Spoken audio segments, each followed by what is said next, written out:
आज हिंदू धर्म में चैत्र के महीने की ये सिंधारा दूज है। आज नवरात्रि की चैत्री नवरात्रि में जो दूज होती है इसको सिंधारा दूज कहते हैं। कौन सी दूज कहते हैं? जम के बोलिए। सिंधारा दूज।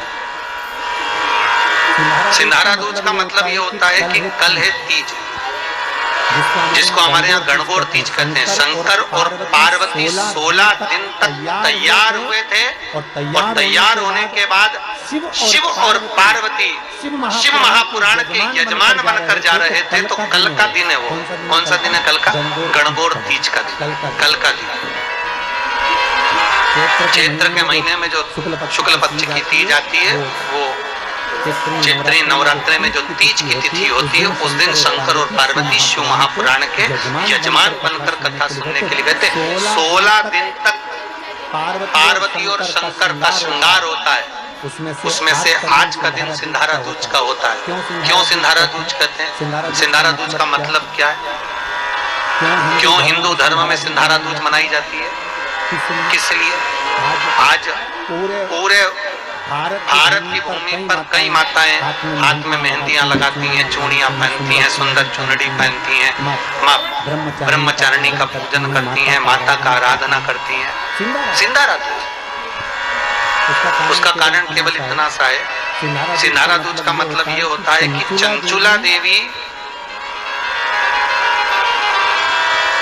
जब 14 दिन तक शंकर और पार्वती अपने गुफा में से बाहर नहीं निकले शिव महापुराण की यजमान बनने के लिए, तब माता चंचुला देवी ने हाथ जोड़कर मां जगज्जननी जगदम्बा को सुंदर वस्त्र, सुंदर चूड़ियां, सुंदर आभूषण माता के चरणों में ले जाकर समर्पित करे थे और कहा, माँ इन चूड़ियों को जो मैं दे रही हूँ, ये लाल चूड़ी, ये लाल श्रृंगार, ये लाल वस्त्र, जो लाल चूनर जो मैं प्रदान कर रही हूँ, माँ बस ऐसी कृपा कर दे कि तू इन चूनर को धारण करे और मेरा भी सौभाग्य, मेरा भी सुहाग अमर कर दे। बस इतनी कृपा मेरे ऊपर कर दे। वो सिंधारा दूज का महत्व है। Get kitchen dining essentials and more delivered to your doorstep on Instamart.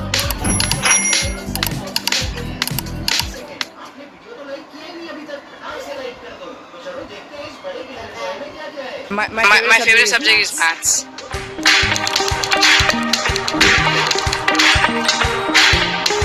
We saw the improvement and it's really good. Her concept is clear now. Earlier she was not doing the math that much, but now she's interested. She's always good in maths, but nothing major on the science, especially for the biology and all. And off late, when we finished a year now. वो सिंधारा दूज का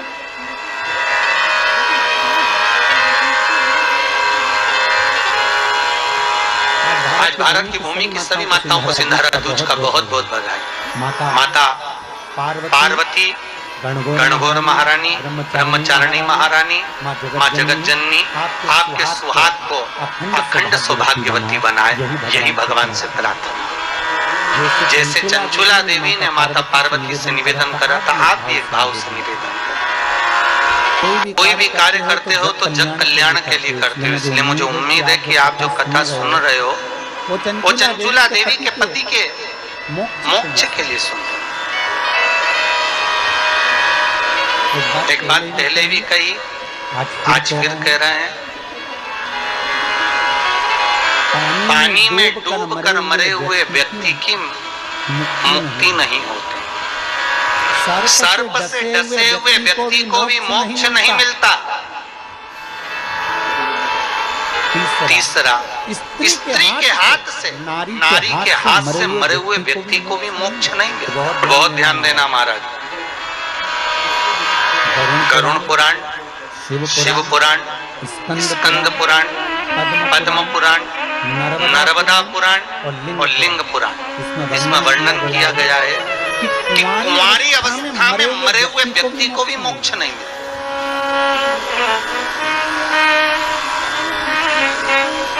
जो कुंवारी अवस्था में मर गए,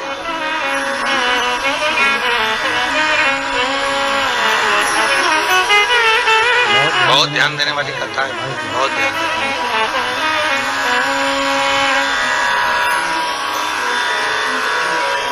कुंवारी अवस्था में जो मर जाता है उसकी भी मुक्ति नहीं, उसका भी मोक्ष नहीं, उसकी भी गति नहीं।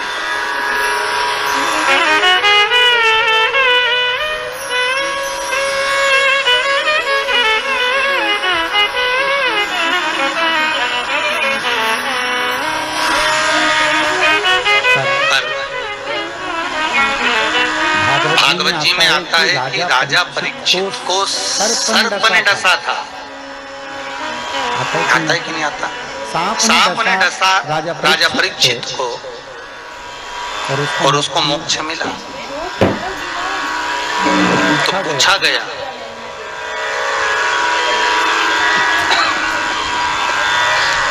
कहा गया कि यदि पानी में डूबकर मरा हुआ मनुष्य सर्प के डसे से मरा हुआ, स्त्री के हाथ से मरा हुआ, इनकी मुक्ति नहीं है, तो फिर